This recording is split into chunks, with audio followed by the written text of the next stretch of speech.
It's important to remember Black Friday starts next week. It looks like a lot of Steam sales are going to be waiting until next week as I didn't find much there for Steam. That said, Humble's got us covered. If you're looking for some really great deals before Black Friday, go to Humble, because here's what I found. Teenage Mutant Ninja Turtles, the Cowabunga collection, usually goes for like $39.99. It's on sale half price for $20. This was my most played game last year because I love the Ninja Turtles. Still play this game quite a bit.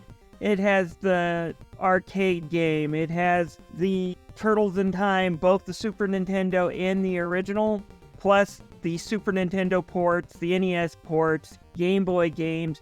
Basically, anything that Konami touched from the original Ninja Turtle series is here, and this game's just a blast to play.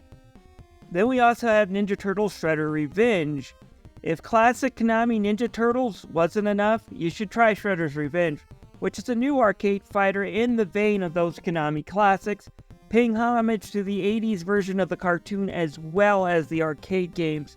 And they added a bit more depth to the combat. It's really fun, and it's kind of hard for me to say which one I recommend more, this or the Cowabunga collection. Cowabunga collection definitely has more game content to it, but if you're looking for something new, you're not going wrong with Shredder's Revenge. Leaving the Ninja Turtles and going on to something a bit different, we have No Kunai. Studio Ghibli mixed with Pokemon, then mixed with Tales, gives us this very bizarre but really charming RPGs. Players take control of young Oliver, who has just lost his mother, but finds out that her other self may exist in this fantasy world that he must set out to save if he wants to meet the sorceress that could bring his mother back to life. The game has charm and some really emotional moments towards the end when we learn the truth about what's really going on, and the game does go into depth about the importance of friendship, relationship, and just what loneliness can do to a person if they let it fester. While it's not a perfect JRPG, it's one that's worth trying for $7.50. Then we have Castlevania Lords of Shadow Ultimate Edition. Now, I don't like the Lord of Shadow series as much as the original Castlevania. There's definitely faults with the story, nothing to do with the acting, as they got some really great acting. The stage presentation, the world building does an okay job. Basically, you'll join Gabriel Belmont as he fights the Lords of Shadow over a mask to bring his dead wife back. With some excellent acting from the likes of Patrick Stewart, this game's certainly worth at least giving a try. It's, like I said, not as fun as some of the original games. Speaking about that, Castlevania Anniversary is on sale, $4, which is its usual sales price nowadays, but it's still an excellent sale price. Basically, you get the original Castlevania games for the NES. Castlevania 1's a classic. Castlevania 3 just expands what Castlevania 1 brought to the table with extra characters and extra stage paths to go. Super Castlevania is just a gorgeous, beautiful game. Bloodline slips a bit, but it's a great effort all around and well worth trying. And the never-released Kid Dracula is a treat.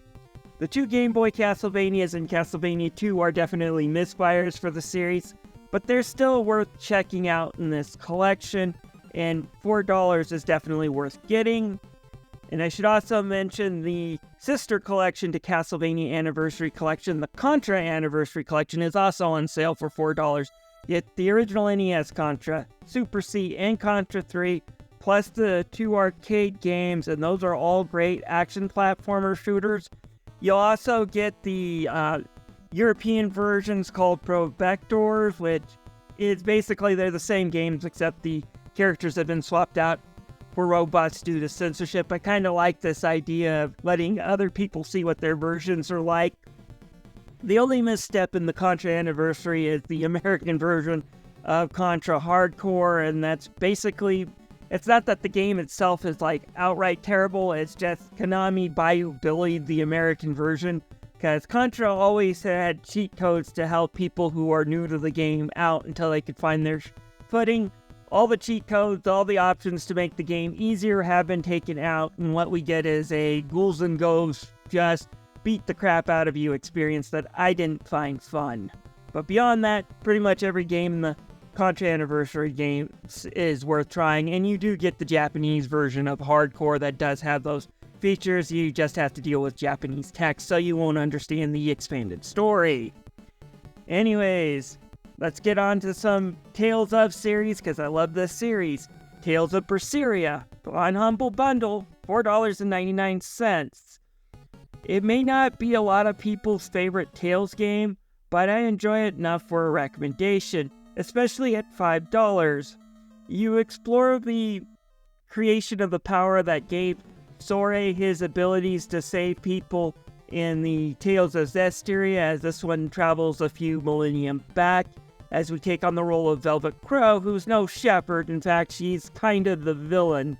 But you see what made her the villain is she basically watched her world get destroyed, and what the current shepherd is after in this version of the game is kind of save humanity by destroying it, and you can understand why she's out to stop it. I love the characters in the game, love the skits, love the combat.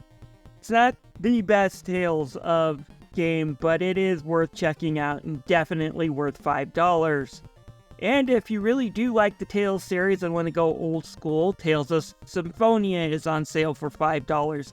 It's a classic JRPG for the GameCube, and it's the first Tales game to use 3D, and it kinda does show as the combat's a bit limited, but it's still pretty fun.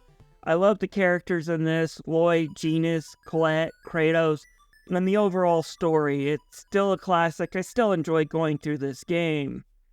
Finally, Valkyria Chronicles, a game I do need to play through again and get some more footage, as well as try to complete. But it's a game that does hold up really well after all these years, thanks to watercolor visuals and some really fun gameplay, rather than kind of having this block system like you find in a lot of tactical RPGs. Your characters each has stamina for each turn. You also get damage based on your aim of a rifle. And while each character does have their individual traits and strengths that you can definitely foster to make them more useful in combat, and it hurts when they die, the actual level and gear is bought and sold by the squad, so permadeath, although it sucks, is not going to stop you in this game, which is a big problem for me when I play old Fire Emblems and Final Fantasy Tactics. I don't like permadeath when it completely stops me and makes me have to play an additional 10 hours just to grind up some characters so I can replace a few that I've lost. Doesn't happen here, so I do give this game a recommendation at $4.99.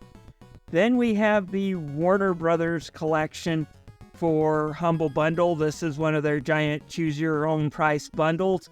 You have the entire Batman Arkham series, you have Mortal Kombat, you have Shadow of Mordor, you have Mad Max. I haven't played many of these games yet, but I'm going to just as soon as I get through the Resident Evil collection I purchased a few months ago, but I definitely recommend this collection at $15 because Batman Arkham series is definitely worth that, and I've also played the Injustice game series, and I can definitely say those are good games. Finally, going to God, we have Alan Wake for $5.09. Regular price is $15. Again, this is the original version of Alan Wake. If you're looking for a 4K upscaling, you're gonna have to hit Epic. But I do like this game quite a bit. It's got a good thriller storyline, really great gameplay, some great music. Check out The Poet and the Muse, which is a song from the series.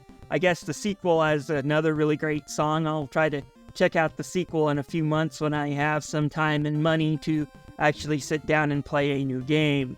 Anyways, guys, this is my recommendation for this week. If this video was useful, please like and subscribe. This is Tommy the Game Master signing out.